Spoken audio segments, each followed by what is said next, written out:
Welcome to the Fantasmagorium show. On today's show, a Blade movie eyes a director. M'Bako returns for the Wakanda Forever. And yes, Virginia, there is a Tiger King.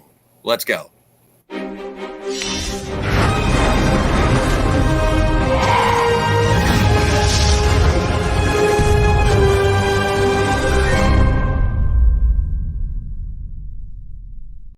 And we are live. Hey, Steve, what's going on, man? Hey, man, I'm doing good. How are you doing? I feel a little out of it. I apologize for tripping all over that intro. No, that's fine. Thanks, It's one of those weird kind of blah Tuesdays. It's Tuesday, right? Yeah, I think so. Yeah, I kind of felt the same way this morning. Had some work to do, and just wasn't feeling it.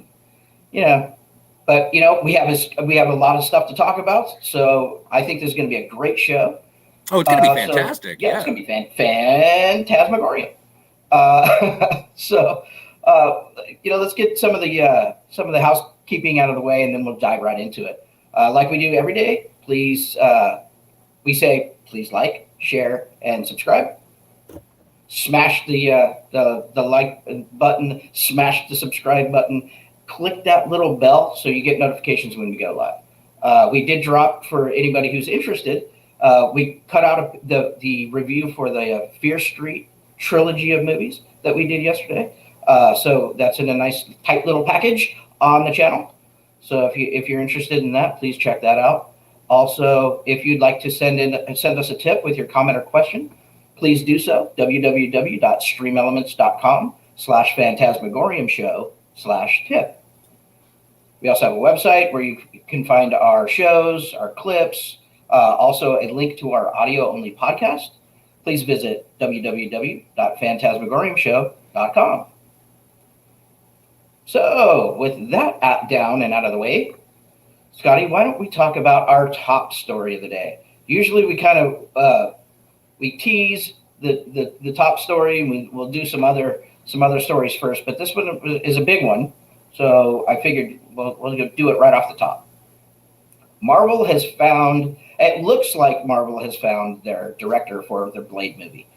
And they're tapping a more unknown, like Kevin Feige likes to do, a more kind of up-and-coming or unknown director. So Hollywood Reporter saying Marvel's Blade enlisting Mogul Mogwai. I think it's Mowgli. Oh, Mowgli. I think that's right. Yes. Okay. Mogul Mowgli Mowgli director Bassam Tariq. The filmmaker is in early talks to direct Mahershala Ali in the film. That's how he says it, right? That's how he pronounces it. Marvel Studios' Blade, centered on its vampire slayer character, is zoning in on its director.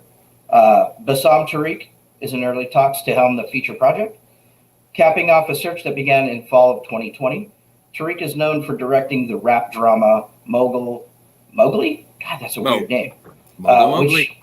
Which he also co-wrote with star Riz Ahmed. Marvel declined to comment. Well, yeah, of course they declined to comment. But usually when the trades say that they're in talks, usually that just means they're negotiating the terms, and it's pretty much a done deal. So you can pretty much take this to the bank that Marvel has found their director for Blade. I didn't see Mowgli. Did you? I did not. This is the first I've heard of it. I am looking forward to Mahershala Ali playing Blade. I think that's brilliant casting, but I'm not familiar with the director, and I hope that he offers the same sort of intensity to Blade that Guillermo del Toro did. Well, yeah, right. I mean, I think that's going to be the standard, right? So, I mean, it's big shoes to fill. That for a lot of people love that first Blade movie, and a lot of people like the subsequent movies. Well, Blade 2 is my gold standard for Blade movies. Yes. Yeah. That's your favorite one? That is my favorite one. What's the one? Is that the one with the blood rave? Which is the blood rave one? The Blood Rave one is at the beginning of the first one. The second one is with the sort of like Predator Draculas. Oh, yeah. Which the big distend, and also it's got oh come on, Hellboy. The guy who played Hellboy in the good ones, in the Guillermo del Toro ones. Oh, God! Are we both gonna? We're having gonna blank on Ron Perlman. Ron Perlman, thank you. I cursed this Tuesday, but yeah, it's the one with Ron Perlman, and I absolutely love the interplay between Ron Perlman and Chris Christopherson in that flick, and obviously Wesley Snipes was awesome. But I like the first one. I think I liked the second one too. I don't remember liking the third one, but it's been so long since I've seen those films. Those aren't films that I've done rewatches on. No, and the only reason I rewatch Blade Trinity is just for Jessica Biel. Right. That's the only reason to do that. So yeah, looks like they got their director. Obviously, there was something either in his pitch or something that Feige saw in his work that that indicated that he could actually do a really good Blade movie. So we'll be following this news, and of course, hopefully we'll see something. Over the next 12 months or so, we should probably start seeing some images and some footage from Blade. I think a lot of people are looking forward to Blade. I think absolutely, yeah. It'll be good as a triumphant return, and it'll be interesting to actually see Blade interact with other members of the Marvel Universe. So I am excited for that. Yeah, and how that's going to work, right? Because we have the cosmic, we have a bit of the supernatural with the Doctor Strange stuff. And that's going to probably get even more freaky and weird with the Multiverse of Madness. Mm-hmm. So, going this way. Also, it might coincide a little bit with the Moon Knight series that's coming to Disney Plus. Not that they have to link, but that kind of more monster verse Marvel, supernatural monsters. Yes. So that should have some interplay there. So it'd be interesting to see how that goes and how that fits within the MCU. Mm-hmm. Okay, so up next, I do have brought us a trailer to watch today. Ridley Scott's new film called The Last Duel premiered their first trailer. This is from 20th Century Studios. Let's just watch it, and then we'll talk about it afterwards. Okay.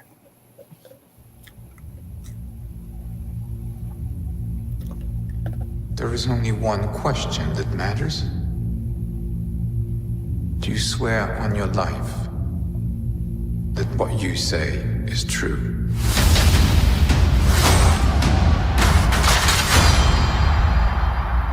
My father told me my life would be blessed with good fortune.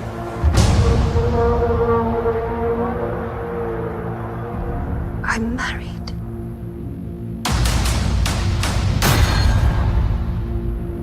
I was a good wife.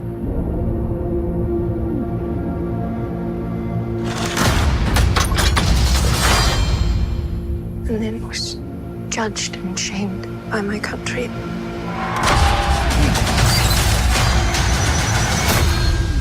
I say before all of you, I spoke the truth.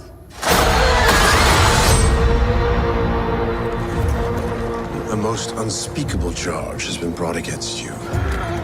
Jacques Legree entered our home. He attacked me. The accusation is false. I am telling the truth. The truth does not matter. There is only the power of men. This should be settled quietly. I'm innocent! I request a duel to the death. If you lose, your wife will suffer dire consequences. One of us has lied. Let us let God decide. You do not believe me. I am risking my life for you. You are risking my life so you can save your bride.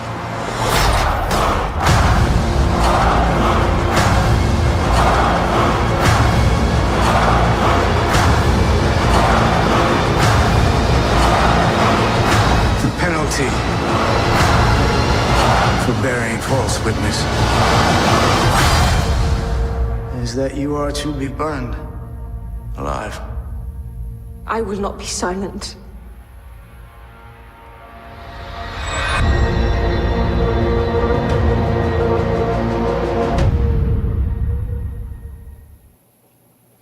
Okay, So that's the first time I saw the trailer. I didn't pre-watch the trailer.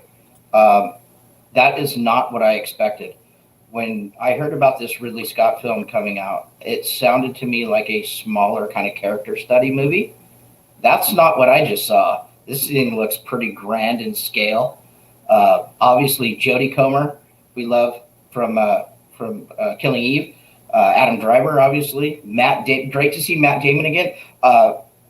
I personally think that Ridley's like resurgence out of kind of an era of not so great movies was The Martian with Matt Damon, and Matt Damon was amazing in that.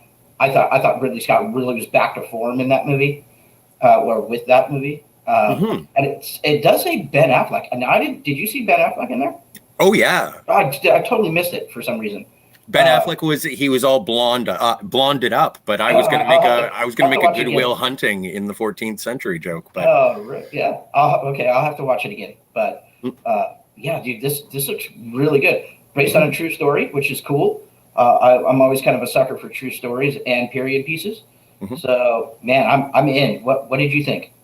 Well, and I was kind of thrown off by the title as well, because the first Ridley Scott movie was I think it was called The Duelists. The Duelist. Yeah. And so I thought it was going to be sort of a book-ended piece that directors tend to do, going back and revisiting. Right. I didn't even read the synopsis for the trailer or the film, but that does look really engaging and captivating. I like the cast, and when Ridley Scott sort of steps away from, you're right, in terms of a return to form, I would prefer it if he didn't do any more Alien movies. I'm very glad that he stayed away from Blade Runner 2049, because I think Denis Villeneuve did a great job with that. But this sort of thing is in Ridley Scott's wheelhouse, and I will definitely check it out. Anytime that you get Matt Damon and Ben Affleck in the same movie, I'm somewhat giddy. They're kind of like, no pun intended, a Batman and Robin team for me. So when they are together, I do expect good things. Yeah, gold, right? This looks great. This looks amazing. And I'm super jazzed that we got to see the first trailer for it. Yeah. Moving on to the next item. We talked about Wheel of Time several times on the show. We are looking forward to this. We know some people that are super fans. But this news comes to us from comicbook.com. And they're saying Amazon's Wheel of Time starts filming season 2 when we haven't even seen a trailer for season 1. Amazon's Wheel of Time has started filming its second season. Earlier today, the upcoming fantasy television show posted a clapperboard announcing the start of production for the second season. While the scene itself was out of focus, it appears to be an interior scene with some candles and table decorations visible, along with what appears to be a map. So obviously this tells you that people at Amazon have seen what they have done with season 1, are completely in love with what they're seeing, and they've not only greenlit season 2, but they're starting to film this thing already. We haven't seen one piece of footage from Wheel of Time. We had no teasers, no nothing. All we got was what we played for you a couple of weeks ago was just a logo reveal for the opening credit scene. So man, they must really believe in this franchise and building this franchise. I know that Amazon is looking towards the Lord of the Rings series to be their big tentpole. But I wouldn't be surprised if they're looking at a 2-track type of a thing here with 2 big fantasy tentpoles in Lord of the Rings and Wheel of Time. What are your thoughts on this news, Scott? Well, in the alternating release schedules, I would hope, if that's how they're going to play their cards. I'm always a little bit wary when you start making a second season of something when you haven't even shown anything from the first. It's sort of banking on a franchise that has not yet proven itself, although the vetting has been done with the novels, and as Stubble McShave would say, it's like it is one of his favorite things, and so there is certainly an audience for it. I'm happy for the people who are fans of it. I am not yet convinced because I wasn't a fan of the original books, And I will have to see season 1 to find out if I'm even invested in the entirety of season 1. Oh, but that's interesting. Were you not a fan of the books, or you didn't read the books? I never read the books. Oh, okay. Me neither. I'm not a fan. I was never exposed to them. I misspoke. But no, I wanted to clarify that, because that would have been really interesting to get your take if the other was the case. But no, that's fine. So we'll look forward to that. Obviously, I'm thinking we're going to get, they're starting dropping this news about season 2. I'm thinking we're going to get a trailer really soon for season 1. Well, and I wouldn't discount the possibility we do have a San Diego Comic-Con at home coming up this weekend. Absolutely. So, I'm sure we're going to get a ton of news out of that. It's going to be a busy Friday. It's going to be a busy Friday, busy weekend. Another quick bit of news: Black Panther 2. Winston Duke confirms his return of M'Baku in Marvel's really special sequel. They're calling it. So that's good news. He was one of the standouts for me in Black Panther. Mm-hmm. I really like when he pops up in other movies. I think he's a great actor. But the M'Baku character is a strong character. He got a lot of screen time in the first movie. In fact, when people were tossing around theories about how to pick up, after Chadwick Boseman's death, Chadwick's death, and how we're going to pick up and go, a lot of people theorized that M'Baku could actually take up the mantle if they were going to pivot that way. Obviously, that's not the case, but we'll see what they do in Black Panther: Wakanda Forever. Any thoughts on that? I'm just excited for Wakanda Forever, and it, unfortunately, due to the circumstances, it's a sequel that is bound to surprise me no matter what. Yeah, I'm looking forward to it. I like the first one. I didn't like it as much as most people did. I don't hold it in that high regard in the pantheon of Marvel movies, or MCU movies. But it was a solid outing, and the acting was brilliant. I love the actors in it. Absolutely, yes. So this little piece of news dropped too, just real quick. Army of Thieves, which is Zack Snyder's Army of the Dead prequel series. It was just a little thing he dropped on his Twitter page. Dieter is back with more safes and less zombies. Don't miss the Army of Thieves Comic-Con panel this Sunday, July 25th at 2 p.m. And he offered up this. Oh, hold on. Let me do two things. Bear with me so you can actually see this little poster. Here's the poster. Okay. More safes, less zombies. That Dieter character in Army of the Dead, Scotty, he wasn't great for me. The whole movie wasn't great for me. Mm-hmm. I didn't really care for the movie as a whole. We talked about it on this show a little bit. We talked about it on Phil's show a little bit, but so that didn't really hit for me as much as I kind of wanted it to. Mm-hmm. Zack Snyder going back to zombies should have been a home run, and it wasn't for me, which was kind of a letdown. I don't know that this particular prequel series interests me very much.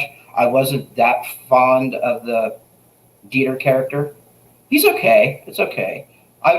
So for me, I'm going to have to see some kind of trailer or some footage to really get me excited about this. Does this move the needle for you either way? Do you even care about this? Well, when we talk about directors going into new sort of genres, I'm excited for a Zack Snyder heist movie. Mm-hmm. And so if there is a slant that Zack Snyder can put onto, like an Oceans-like heist that is more action oriented, I'd be happy to see it. It sounds interesting to me, far more interesting than Army of the Dead did. Yeah. And so this does move the needle in the positive. Yeah. I can see that. Now I'm a little bit confused on what is what. I'm not sure if this is actually a series or a movie. I know they're doing a little bit of both, and they're also doing some animated stuff. So, I'll find out, and we'll get back to you and let you know when I can kind of narrow down exactly what's what with that. but I'll be checking out the panels this weekend. I'll probably check this one out, see kind of what Zach has in store for us with his Army of the Dead universe. Mm-hmm. Yes, the media multi-conglomerate that is Zack Snyder's Army of the Saga. Right.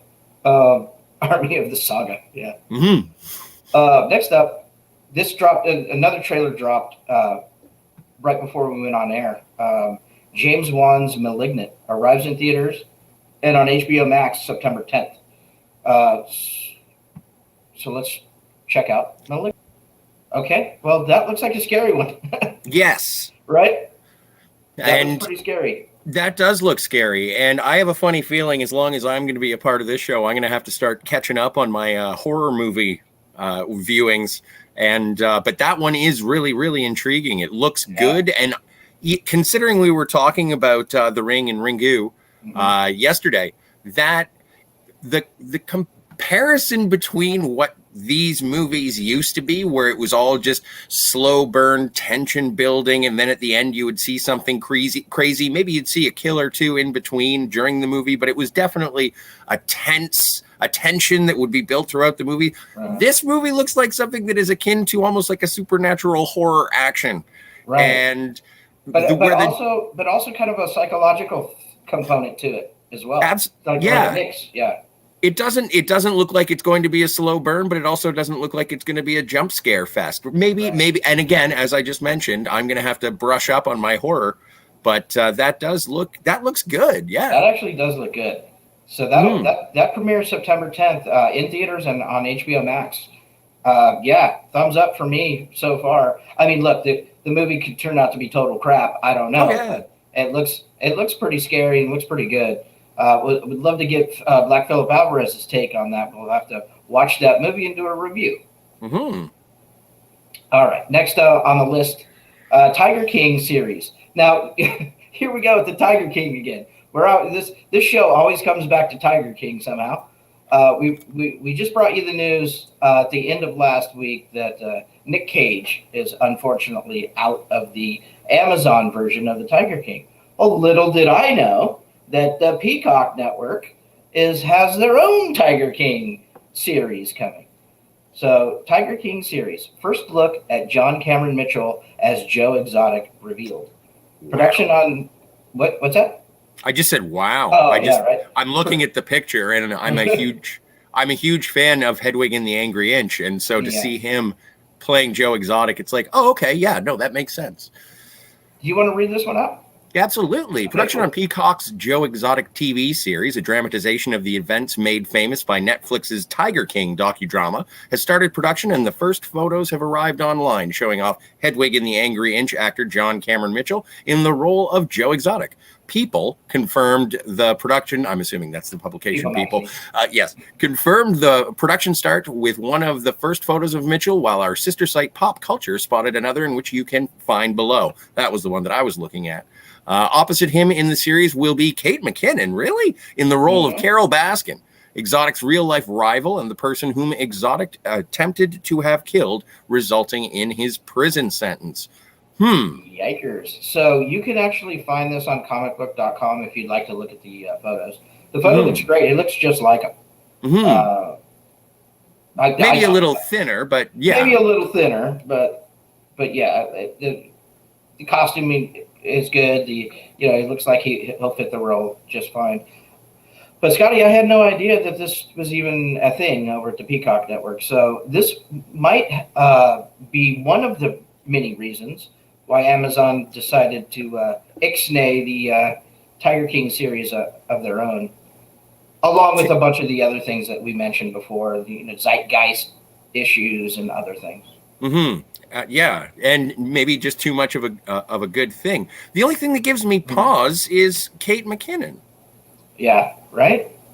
And that's not to say that I don't like her as an actress. I like her on Saturday Night Live, but whenever I've seen her in anything that was attempting nuance, she seems to be quirky for the sake of quirk instead of acting. She's a very engaging performer and entertainer, but I wouldn't necessarily call her an actress And that's just my bias. Quirky for the sake of quirk might just work for a Tiger King series. And coming from Universal, NBC, Peacock, I would assume this is going to be pretty much a straight up comedy, comedy with a little drama. So I don't think this is going to be like a heavy hitting dramatization of the docuseries. I think we're going to get a comedy. But that's just my guess. That's just my guess. That's a good guess. I take it back. And if she is being there, if she's Kate McKinnon it up, then great. Then perfect. And also, I may be swayed a little bit just because Hedwig is a quirky movie, but it's also a heartbreaking movie. Yeah. And so with John Cameron Mitchell being in the lead role, I don't know which way to take it yet, and I'm looking forward to a trailer. That would be fantastic. We'll have to see what the promotions look like when what the tone is. What the tone is when they start dropping promos for it. Next on our list today, TIFF announces they're going to open with Dear Evan Hansen, adds Tammy Faye, which we saw the trailer here on our show. That looks great, by the way, that movie. And Bergman Island. Oh, sorry about that. No, it's fine. Oh my gosh. I thought I took care of that earlier. Sorry. Worst Person in the World. The annual festival will open with the big screen version of the lauded musical Close with, I'm going to butcher this name, Zhang Yimou? What? I don't know. Okay. Yeah. I don't know how to pronounce that guy's name, but latest and pack plenty more in between. This year's Toronto International Film Festival has an opener. You know, I don't know if we really need to read this all off. It just kind of handled all of the movies in the title. Yes. TIFF is obviously one of the biggest film festivals in the world. Everybody, loves this one for some, it's a huge one. It's been around for 46 years. This will be 46 it is Toronto International Film Festival. And so to get your movie seen at TIFF is a huge deal. So it's nice to see that some of these films will be there, especially, The Eyes of Tammy Faye. There's some other ones that look really good. Survivor, Drive My Car, 13 District, and some Worst Person in the World, like we said. So I don't know if this does anything for you, Scotty. I just thought we'd inform the audience of what TIFF has on the offering for 2021. Well, and definitely TIFF does sort of signal the kickoff of the award season in terms of movies being in late September or early September, pardon me. But these are the movies that sort of wet the whistle of the Academy and the Hollywood Foreign Press Association, and these are the ones that sort of the first out of the gate. So they are usually quality, or at least attempting for quality. I'm never supremely disappointed by TIFF films, but that is the article itself. If you look at it's from IndieWire, and there is a listing or an early listing for those films. I would recommend taking a look at those, and I'm sure that we'll be seeing trailers and promotion for those flicks in the coming weeks and months. Yeah, absolutely. Okay. Moving on. Our role play of the afternoon. So this comes to us again from IndieWire.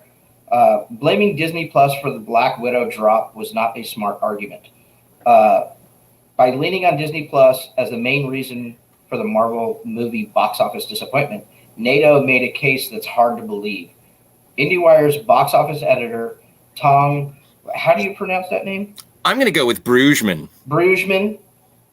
Okay, well, we'll go with Brugman. And editor-at-large Ann Thompson replied. They had a little back and forth. So Scotty will play the role of Tom and read his part, and I will play the role of Anne. and read her rebuttal or response. So as Tom says, one person in particular, I'd guess, Marvel Studios president Kevin Feige, but that's why I question why NATO chose to argue that point. Studio heads know that Black Widow was available on PVOD from day one, not the first Saturday, not the second weekend. My guess is that they all had the same thought as I did. Hey, isn't the reaction of those who saw the film in theaters and perhaps at home as well a major reason why it dropped? My sense is it lacked the sizzle of many of the Marvel films. It felt more like a fellow big deal It felt more like fellow big deal franchises like the Bond films, the Fast and the Furious series, the Mission Impossible films, the big set pieces, the contemporary European setting, and lacked fun, particularly the kind that comes from interaction with other Marvel characters. Entertaining and then more competent, but not stand out. Plus, it initially got a 58% male audience rather than a possible female boost. Perhaps that group was not enthralled. Industry people I hear from have had a much more nuanced reaction to its performance. They're aware that we have multiple examples of successful day-and-date releases, as well as similar drops. F9 also fell 67% in its second weekend, and it's not on PVOD yet. Godzilla vs. Kong fell 56% in its second weekend, and it was available for free on HBO Max for subscribers, not an additional $30 or $29.99. To me, it weakens an argument when you underestimate the knowledge of those whom you want to influence. It's a complicated issue. Overstating that case lessened the impact of more valid points, the impact on the total revenue stream, and piracy. Anne's reply was, I liked Black Widow a lot. My guess is that the opening weekend audience was the most eager and excited fan base, and the second weekend drop is a combo of weak word of mouth and the option to buy it online. Also, doesn't the recent COVID surge also play into the numbers? As many moviegoers may not want to assemble indoors in an often mask-free environment. Corcoran isn't addressing that issue because his real fear is that post-pandemic, these new distribution models will solidify into the norm. Exhibitors are hoping and praying that somehow, some way, they will return to the old ways. To quote the cliche, you can't put the genie back in the bottle. That's not the cliche. It's toothpaste back in the tube. Right. Anyway, day and date releases are here to stay. It's better for a movie to play in theaters opposite premium access than streaming for the price of a monthly subscription, like Pixar's Luca, which meant families weren't in movie theaters and buying popcorn and candy. That's how theaters make their money. At least this way, moviegoers have a choice of how to see their movie. That's interesting this came out today, because basically this is what I was saying yesterday when we were on the show when we were talking about this. It's not black and white. And I know NATO needs it to be black and white. That's their industry. They need to show out for who they represent. They represent theaters. Mm-hmm. But the simple fact is, like in so many cases nowadays, the nuance, there's so much nuance there that they missed.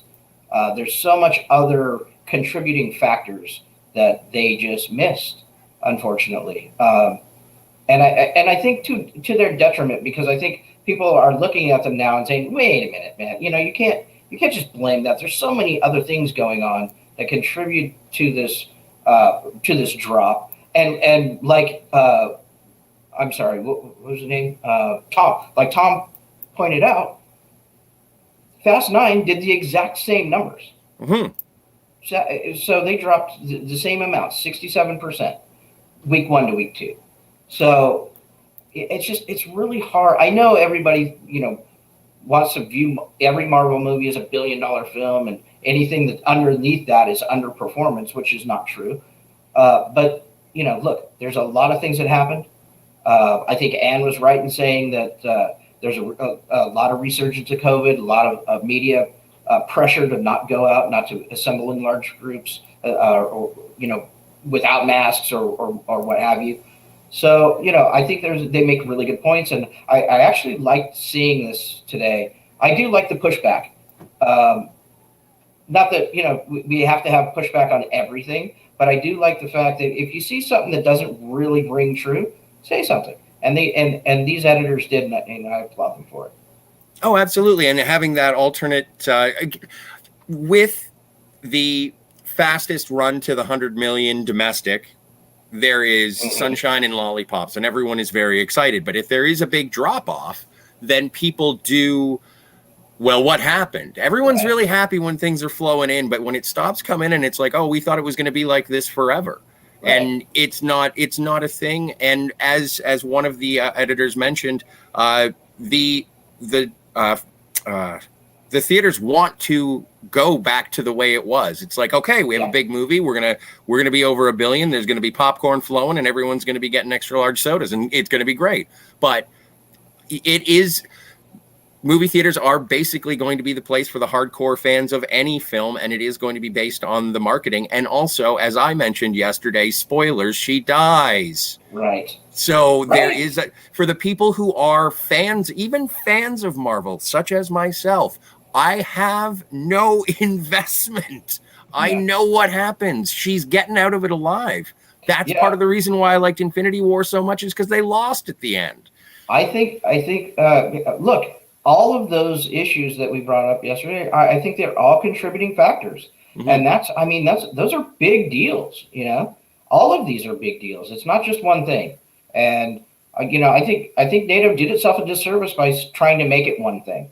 The simple fact is the way that we view entertainment is changing. We knew this was coming, like we said yesterday. It was just a matter of time. It was exacerbated a bit by COVID-19, but the simple fact is this was coming anyways. The way that we measure successful films is going to change. I think Tom brought that up in his or either that or it was in the article we read yesterday, that the measurement by which we say this film is successful may not be opening box office numbers anymore.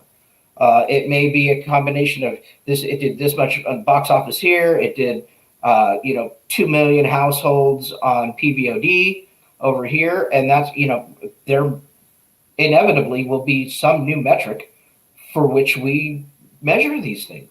I think just closing your eyes and wishing that it all goes back to the way it was, that it's not. I'm sorry, it's just not going to happen. Agreed. Yeah. And I don't know how to navigate that, especially for the distributors. But it's a strange new world that we're contending with, and the old patterns, they're not going to remain as they have been. Well, luckily for us, that's above our pay grade, at least for now. So we'll let those guys deal with that. We'll just report on it when it happens. And just as long as they maintain those theaters, that's all. And I wish them the best of luck. But anytime something goes a little sour, you can't just sit there and start saying, no, it's the other distributors, because they did the same thing when television happened. Yeah. So, well, and here's the thing. I think they're really worried. The theater owners, obviously, in NATO are really worried that somehow theaters are going to go away. And maybe someday theaters will go away, but it's not going to be in our lifetime. The theaters are here to stay. I love going to the movies. So people that love going to the movie theater are going to go. Is it going to be 2019 every year from now on? I don't know. Probably not, because there's more and more people are liking or even loving not only building these home theater systems, but watching these things at home and not having to wait 9 months to do it.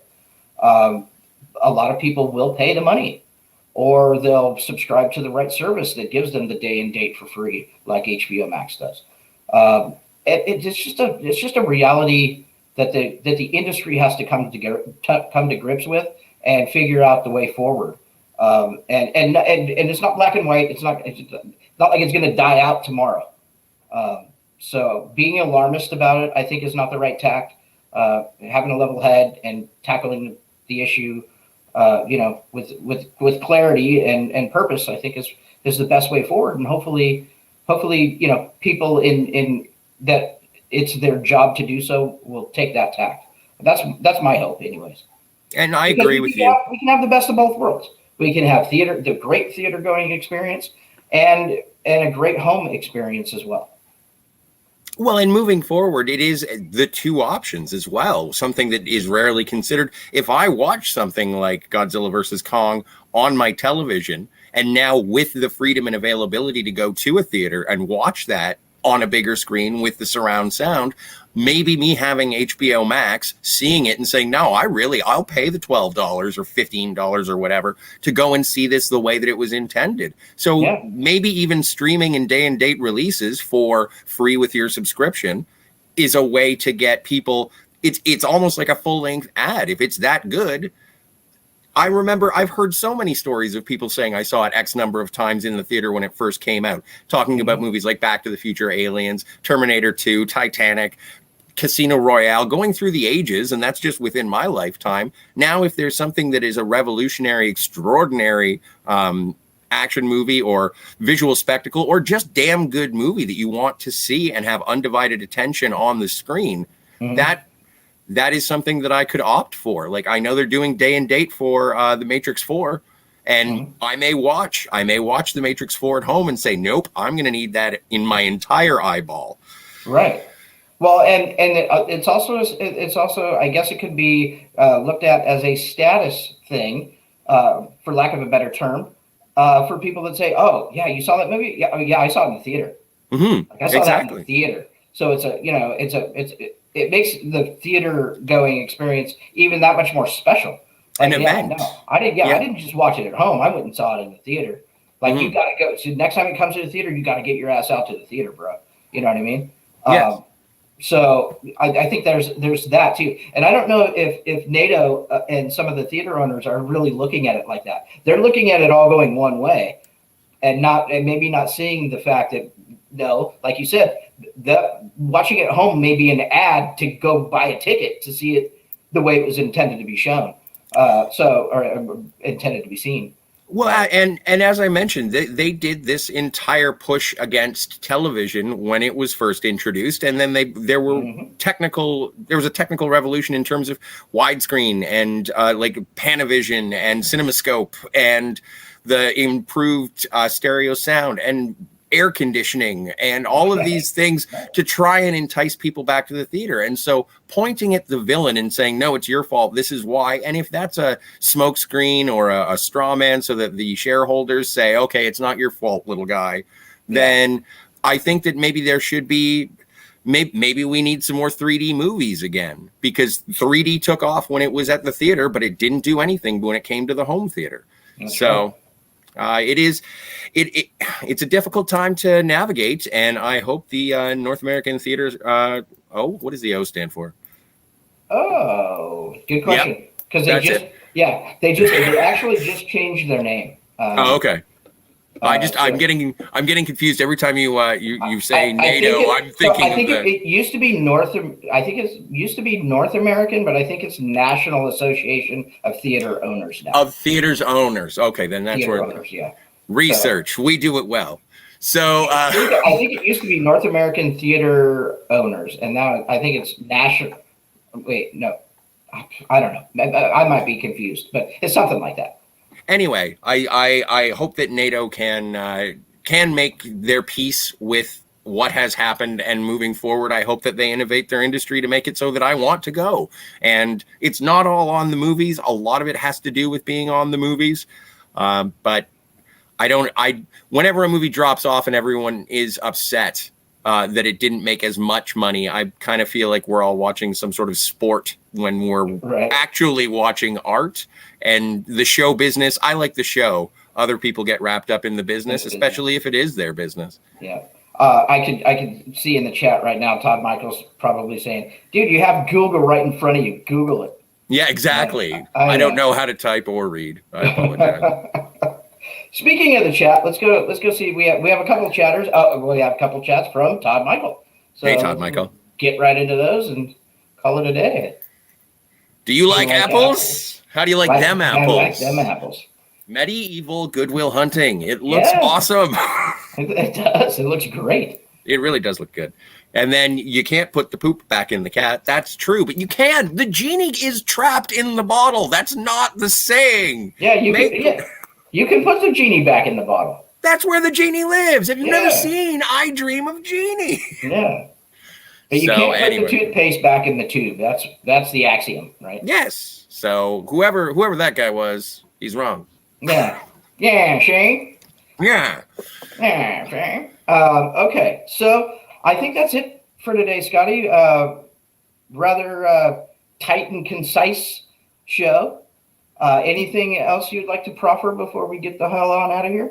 I'm trying to think. No, I don't think I have anything else. Do I have any homework coming up at all? I don't think so. Except, Okay. you know, all catching up on all the horror movies that you missed over the last 20 years. 43 of them, actually. So, Okay. yeah, I guess. But we'll get to those. Look, you don't have to watch every horror movie. How about watching the ones that we'll just watch the ones that we like to that we like when we run them down with the trailers, like this one. That one looked great. I think so too. Yeah. I'm a huge James Wan fan, anyways. So I'll probably watch. Well, because it's on HBO, I know I'll watch it for sure. No, it looks good, and yeah. So I'll check it out. Yeah. Other than that, let's get rid of this that, Tuesday. Yeah, I think this Tuesday is beating us up enough. Again, you know, thank you everybody for watching. Thank you for liking, subscribing, commenting, you know, tipping. You know, we couldn't do it without you, and we really appreciate your patronage. So, yeah, thank you very much for being subscribed, guys. Yeah. So for Scotty R37, I am Steve Foley. Have a great day, everybody. See you guys.